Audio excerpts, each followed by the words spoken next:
ഉദംപൂർ ജില്ലയിൽ ഭീകരരുമായി ഏറ്റുമുട്ടലുണ്ടായി സൈനികന് വീരമൃത്യു വരിച്ചു എന്നുള്ള വാർത്ത വരുന്നുണ്ട്. അതിന്റെ വിശദാംശങ്ങൾ എങ്ങനെയാണ്? ഉദംപൂർ ജില്ലയിൽ ഭീകരരുമായി ഏറ്റുമുട്ടി സൈനികൻ വീരമൃത്യു വരിച്ചു എന്ന വാർത്ത വരുന്നു. സ്വാതി.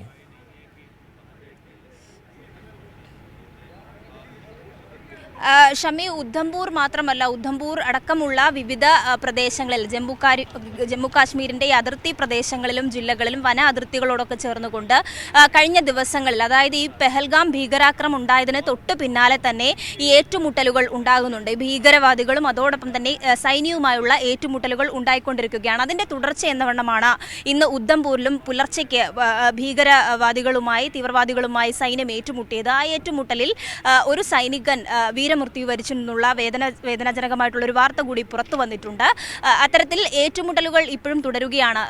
കേന്ദ്രസേനയുടെയും അതോടൊപ്പം പോലീസിൻ്റെയും സംയുക്ത വിഭാഗം ഒരു ഓപ്പറേഷൻ സജ്ജമാക്കിയിട്ടുണ്ട്. ആ ഓപ്പറേഷൻ ഇപ്പോഴും തുടരുകയാണ്. വന അതിർത്തികളൊക്കെ കേന്ദ്രീകരിച്ചുകൊണ്ടും സുരക്ഷ സജ്ജമാക്കിയിട്ടുണ്ട്. അതോടൊപ്പം തന്നെ കൂടുതൽ സൈന്യത്തെ ഈ പ്രദേശങ്ങളിൽ വിന്യസിക്കുന്ന നീക്കത്തിലേക്ക് കേന്ദ്രസേന പോയിരിക്കുകയാണ്. കനത്ത സുരക്ഷയിലേക്ക് ഈ ജമ്മു കാശ്മീരിൻ്റെ വിവിധ പ്രദേശങ്ങൾ, ഉദ്ധംപൂർ ഉൾപ്പെടെയുള്ള ഇന്നലെ ഏറ്റുമുട്ടൽ നടന്ന പൂഞ്ച്, ഉറി അടക്കമുള്ള പ്രദേശങ്ങളിൽ ഏറ്റുമുട്ടൽ തുടരുന്ന സാഹചര്യം തന്നെയാണ്.